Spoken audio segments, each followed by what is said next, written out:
देहरादून जैसे छोटे से शांत शहर में हर सुबह की तरह अखबार वाला इस सुबह भी घरों में अखबार फेंक कर जा चुका था, लेकिन उसे नहीं मालूम था कि इस सुबह वो शहर में अखबार नहीं, एक ऐसी आग फेंक कर आ रहा है जो शहर को ही नहीं बल्कि पूरे देश को एक लंबे वक्त तक के लिए सन्नाटे में रखने वाला है।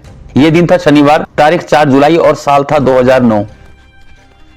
एक दिन पहले 3 जुलाई को तब की राष्ट्रपति प्रतिभा पाटिल का देहरादून दौरा था और पिछले कई दिनों से देहरादून हाई अलर्ट पर था। लेकिन इस शांत से दिखने वाले शहर में आग लगाने वाली खबर राष्ट्रपति का दौरा नहीं बल्कि उसी वक्त 22 साल के एक लड़के का वो एनकाउंटर था जिसे वहां की पुलिस ने एक मुठभेड़ में मार गिराया था और संभावना ये जताई जा रही थी कि मरने वाला राष्ट्रपति के दौरे पर किसी बड़े हादसे को अंजाम देने आया था। ये था पूरे देश को झकझोर कर रख देने वाला 22 साल के एमबीए करने वाले रणवीर सिंह का फर्जी एनकाउंटर केस, जिसने आने वाले वक्त में वो बवाल मचाया कि 3 जुलाई 2009 को देहरादून में हुआ वो एनकाउंटर देश का ऐसा पहला एनकाउंटर बन गया जिसमें 18 पुलिस वालों को न सिर्फ सजा हुई बल्कि उत्तराखंड पुलिस पर वो बदनुमा दाग भी लगा, जिसके बाद से उस राज्य में फिर कभी कोई एनकाउंटर ही नहीं हुआ। आखिर क्या हुआ था उस दिन और क्या था ये पूरा किस्सा, आइए जानिए मेरे साथ। रणवीर के एनकाउंटर को कोर्ट ने रणवीर के हत्या के मामले में 18 पुलिस वालों को 18 पुलिस वालों को करार दिया गया है, जबकि एक पुलिसकर्मी को सबूत मिटाने का दोषी पाया गया है। कोर्ट के फैसले से रणवीर के परिजनों के जख्मों पर थोड़ा मरहम जरूर लगा है। दोषियों को आज सजा का ऐलान किया जा सकता है।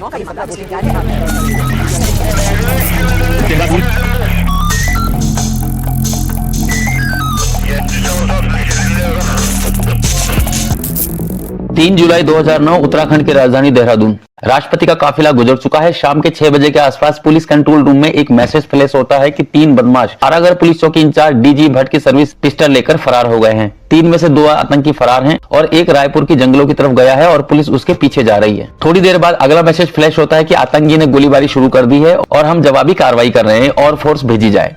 और आखिर में मैसेज आता है कि अब कोई चिंता की बात नहीं है, पुलिस ने उसे मुठभेड़ में मार गिराया है।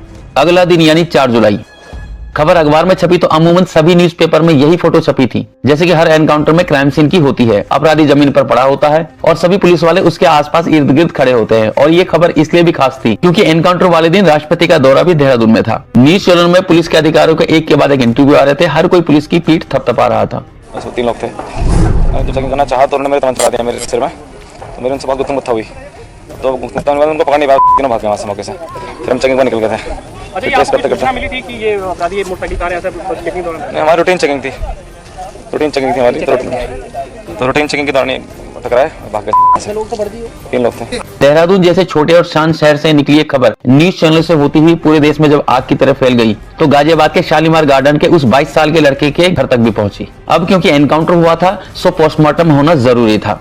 इधर फैमिली वाले देहरादून पहुंचते हैं। अब तक की पुलिस की कहानी यह थी कि एक बदमाश चौकी इंचार्ज की पिस्टल लेके भाग रहा था, उसके 2 साथी फरार हो गए। वो अकेला जंगल की तरफ भागा, गोलियां चलाई और मुठभेड़ में मारा गया। वो एक गैंगस्टर था और क्राइम के मकसद से किसी बड़े हादसे को अंजाम देने आया था। लेकिन जब रणवीर का परिवार देहरादून पहुंचा तो एक नई कहानी सामने आई। पता चला कि वो तो गाजियाबाद का एक सीधा साधा स्टूडेंट था, एमबीए कर रहा था और उसका नाम था रणवीर सिंह।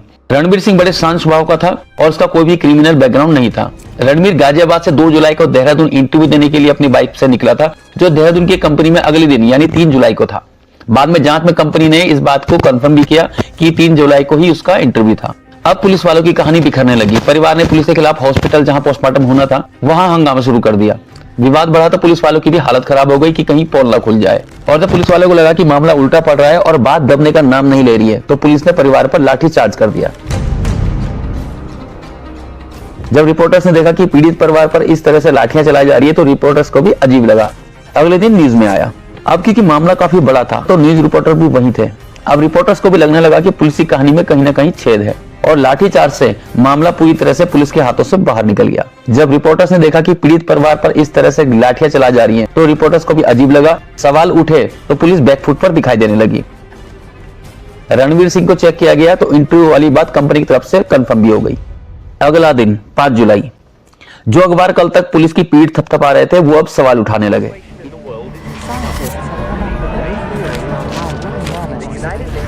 इधर पोस्टमार्टम की रिपोर्ट भी आ गई। रिपोर्ट में खुलासा हुआ कि रणवीर सिंह को कुल 22 गोलियां लगी थी और शरीर में 25 इंजरी मार्क्स थे।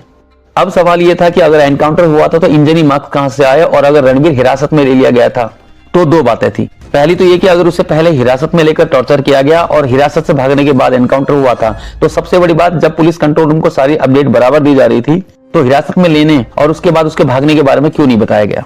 और अगर रणवीर का सीधा एनकाउंटर हुआ था तो उसके शरीर में 25 इंजरी मार्क्स कहां से आए। यानी परिवार की कहानी सच साबित हो रही थी और पुलिस की कहानी में कहीं ना कहीं झोल नजर आ रहा था। मामला अब और भी ज्यादा बिगड़ने लग गया। पुलिस मामले को जितना दबाने की कोशिश कर रही थी, मामला उतना ही बढ़ता जा रहा था। बात ज्यादा बढ़ गई तो सरकार को सामने आना पड़ा और उसी दिन यानी 5 जुलाई को ही जांच सीबीसीआईडी को सौंप दी गई। 6 जुलाई को सभी पुलिसकर्मियों के खिलाफ एफआईआर की गई और अगले दिन यानी 7 जुलाई को सीबीसीआईडी की टीम ने जांच शुरू कर दी। 8 जुलाई को नेहरू कॉलोनी थाने से सभी रिकॉर्ड जब्त किए गए, लेकिन इस पूरे कांड की आग इतनी ज्यादा बढ़ गई थी कि सरकार को भारी दबाव में आकर एक बार फिर झुकना पड़ा और अगले ही दिन यानी 8 जुलाई को सरकार को सीबीआई को जांच की सिफारिश करनी पड़ी। ये महीना जुलाई का था और जुलाई खत्म होते होते 31 जुलाई को सीबीआई की टीम ने देहरादून में आकर जांच भी शुरू कर दी। अब सीबीआई की जांच शुरू होती है, सभी बयान दोबारा लिए जाते हैं, हर एंगल को दोबारा से खंगाला जाता है और जब जांच पूरी होती है तो एक तीसरी कहानी निकलकर सामने आती है जो सीबीआई की जांच पर आधारित थी। 3 जुलाई को रणवीर का इंटरव्यू था। 2 जुलाई को गाजियाबाद से देहरादून के लिए अपनी मोटरसाइकिल पर निकलता है। देहरादून में उसका एक दोस्त था राम कुमार, जिसके साथ उसको देहरादून में रहना था। 3 जुलाई को इंटरव्यू देता है, इंटरव्यू ठीक ठाक जाता है और 4 जुलाई को उसका ऑफर लेटर भी मिलना था। अब रणवीर और उसका दोस्त काफी खुश थे। देहरादून में ही उनका एक और दोस्त रहता था, अशोक कुमार। दोनों दोस्तों ने सोचा कि चलो उससे भी मिल लेते हैं, तो ये दोनों दोस्त तीसरे दोस्त से मिलने के लिए मोहनी रोड की तरफ जा रहे थे। अब इत्तेफाक की बात है कि 3 जुलाई को तब के राष्ट्रपति प्रतिभा पाटिल जी का भी देहरादून का दौरा था और उन्होंने मसूरी के लिए रवाना होना था। मसूरी में क्योंकि कोई एयरपोर्ट नहीं है तो ये दौरा जोलीग्रांट एयरपोर्ट से बाई रोड का था, जो लगभग 40 से 50 किलोमीटर का फासला है।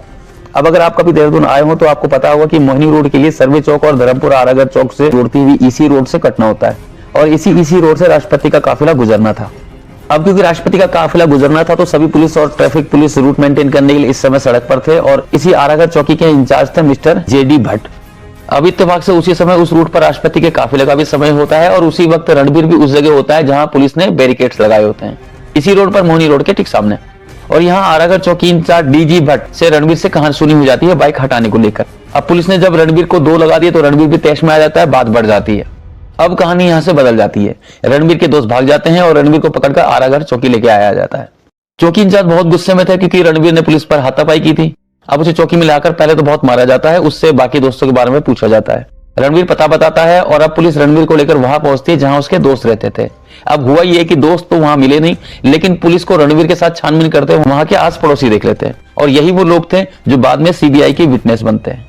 अब जब दोस्त वहां नहीं मिले तो रणबीर को वापस पुलिस चौकी लेके आया जाता है और बेरहमी से उसकी पिटाई की जाती है। पूरा पुलिस चौकी थाना उसके ऊपर एक तरह से टूट पड़ता है। जब सारे पुलिस वाले एक साथ रणबीर पर टूट पड़ते हैं तो पिटाई इतनी ज्यादा हो जाती है कि रणबीर अधमरा हो जाता है। अब पुलिस वालों को एहसास होता है कि अगर बहुत पुलिस कस्टडी में हो गई तो केस बन सकता है और नौकरी तो जाएगी ही, जेल भी जाना पड़ सकता है। अब यहाँ से पुलिस अपनी कहानी बनानी शुरू करती है। सबसे पहले वो कंट्रोल रूम में खबर देते हैं कि एक बदमाश चौकी इंचार्ज की गन छीनकर फरार हो गया है। कंट्रोल रूम में खबर देने का मतलब है कि ये सब टाइमिंग के साथ बराबर रिकॉर्ड हो रहा है। इसी तरह अपनी कहानी को आगे बढ़ाते हुए थोड़ी देर बाद खबर भेजते हैं कि हम पर गोलियां चल रही है और फोर्स भेजी जाए। ये खबर भी रिकॉर्ड होगी तो थोड़ी देर बाद मुठभेड़ में एनकाउंटर की खबर भी दर्ज कराई जाती है। फिर बड़े बड़े अधिकारी घटनास्थल पर पहुंचते हैं, शाबाशी देते हैं। एनकाउंटर को राष्ट्रपति के दौरे से जोड़कर देखा जाता है कि कुछ भी हो सकता था, लेकिन देहरादून पुलिस ने खतरा टाल दिया। ये बात 3 जुलाई की है। 4 जुलाई को परिवार पहुंचता है और 5 जुलाई को पोस्टमार्टम की रिपोर्ट आती है, जैसे कि मैं पहले भी आपको बता चुका हूं। पहले पुलिस की वही कहानी थी जो वो पहले भी कई बार दोहरा चुके थे। जब सीबीसीआईडी की जांच हुई तो वही कहानी पुलिस ने दोबारा दोहराई, लेकिन जब सीबीआई की जांच शुरू हुई तो पुलिस की कई बेवकूफियां सामने आई। सबसे बड़ी पुलिस की बेवकूफी तो यही थी कि बिना जांच के ही पुलिस ने रणवीर को बदमाश घोषित कर दिया, जबकि रणवीर सिंह का कोई क्रिमिनल बैकग्राउंड नहीं था। वो 2 जुलाई को इंटरव्यू देने के लिए निकला था और 3 जुलाई को उसने इंटरव्यू दिया भी था और 4 जुलाई से उसको जॉब भी शुरू करनी थी। जिस कंपनी में रणवीर का इंटरव्यू था उसने इस बात की तस्दीक भी की थी। दूसरा, पुलिस ने अपने बयान में और कंट्रोल रूम में जो रिकॉर्ड कराया उसके मुताबिक रणवीर पुलिस के सर्विस रिवॉल्वर लेकर फरार हुआ था और उसी गन से उसने गोलियां चलाई थी। लेकिन जब गन बरामद हुई तो वो गन नहीं थी जिसे छीनकर उसे फरार बताया जा रहा था, बल्कि एक देसी कट्टा था जो बरामद दिखाया गया। जबकि पुलिस की जिस सर्विस गन को लेकर उसे फरार बताया जा रहा था, खुद उसी गन से रणवीर को गोलियां लगी थी। और ये कोई बच्चा भी समझ सकता था कि जब लगातार रणवीर सिंह का पीछा हो रहा था तो देसी कट्टा कहां से आया। ये पुलिस की सबसे बड़ी बेवकूफी थी। तीसरी और सबसे बड़ी बेवकूफी ये थी कि रणवीर के फरार होने और फिर एनकाउंटर होने के बीच पुलिस ने बहुत गवाह छोड़ दिए थे, जैसा कि वो फ्लैट जहां पुलिस रणवीर को लेकर गई थी और उन्होंने बताया कि हमने रणवीर को पुलिस के साथ जिंदा देखा था। अब जब रणवीर पुलिस कस्टडी में था और जिंदा सही सलामत था तो एनकाउंटर का तो कोई सवाल ही नहीं उठता। और अगर हिरासत से भागा था तो पुलिस कंट्रोल रूम को खबर क्यों नहीं की गई। और सबसे बड़ी गलती थी पोस्टमार्टम रिपोर्ट को भूल जाना। पुलिस वाले शायद भूल गए थे कि एनकाउंटर के बाद पोस्टमार्टम होना कंपलसरी है। जो वाकया सिर्फ 2 घंटे का था, गन छीनी, फरार हुआ, एनकाउंटर हुआ, उसमें 25 चोटों के निशान कहां से आ गए। और अगर पुलिस ने उसे पकड़ लिया था तो फिर 22 गोलियां कैसी लगी उसे, और सभी गोलियां करीब से मारी गई थी, जबकि एनकाउंटर में ऐसा नहीं होता है। एनकाउंटर में दोनों पक्ष एक दूसरे पर दूर से गोलियां चलाते हैं। अगर रणबीर खड़े होने की हालत में भी होता तो भी उसे दूर खड़े करके गोली मारी जा सकती थी, लेकिन वो तो अधमरा था। पुलिस वालों की मजबूरी बन गई कि उसे करीब से ही गोली मारनी पड़ी और यही रिपोर्ट देहरादून पुलिस की थ्योरी में ताबूत की आखिरी कील बनी। पहले इसकी सुनवाई देहरादून में ही हो रही थी, पर रणबीर के परिवार ने सुप्रीम कोर्ट में अर्जी लगाई कि क्योंकि कटघरी में देहरादून की पुलिस ही है, इसलिए सुनवाई उत्तराखंड से बाहर दिल्ली में हो, और सुप्रीम कोर्ट ने उनकी ये बात मान भी ली। और इसकी वजह भी थी क्योंकि कहा जाता है पुलिस केस वापस लेने के लिए रणबीर के पुलिस परिवार के ऊपर बहुत ज्यादा प्रेशर कर रही थी, और यही वजह है कि रणबीर के दोनों दोस्त भी कोर्ट में अपनी गवाही से मुकर गए थे। हालांकि तब तक सीबीआई ने बहुत सारे सबूत और गवाह जुटा लिए थे। 31 जुलाई को सीबीआई ने जांच शुरू की और 4 जून 2014 को उन्होंने चार्जशीट दाखिल की, और इस चार्जशीट में उन्होंने कुल 18 पुलिस वालों को रणबीर की हत्या के जिम्मेदार माना था। 6 जून 2014 को सीबीआई की विशेष अदालत ने 18 के 18 पुलिस वालों को उम्र कैद की सजा सुनाई। ये देश का ऐसा पहला मामला था जब किसी एनकाउंटर के लिए इतने सारे पुलिस वालों को सजा हुई हो। हालांकि इस फैसले के खिलाफ सभी पुलिस वाले हाईकोर्ट गए और 6 फरवरी 2018 को हाईकोर्ट ने अपना फैसला सुनाया, और हाईकोर्ट ने उन 18 में से 11 पुलिसकर्मियों को यह कहकर बरी कर दिया कि उनके खिलाफ पर्याप्त सबूत नहीं है कि इनको सजा दी जा सके, और बाकी 7 पुलिसकर्मियों की सजा बरकरार रखी। पूरे देश को झकझोर कर रख देने वाला ये केस था रणबीर सिंह का फर्जी एनकाउंटर केस, जिसने पूरे देश में ऐसा कोहराम मचाया कि ये देश का पहला ऐसा एनकाउंटर केस बन गया जिसमें इतने ज्यादा पुलिसकर्मियों को सजा हुई हो, और उत्तराखंड पुलिस के लिए वो मिसाल बना कि पिछले 14 सालों से उस पूरे राज्य में कभी कोई एनकाउंटर ही नहीं हुआ। ये था रणबीर सिंह फर्जी एनकाउंटर केस। अगले केस में आपसे फिर मुलाकात होगी, तब तक के लिए इजाजत।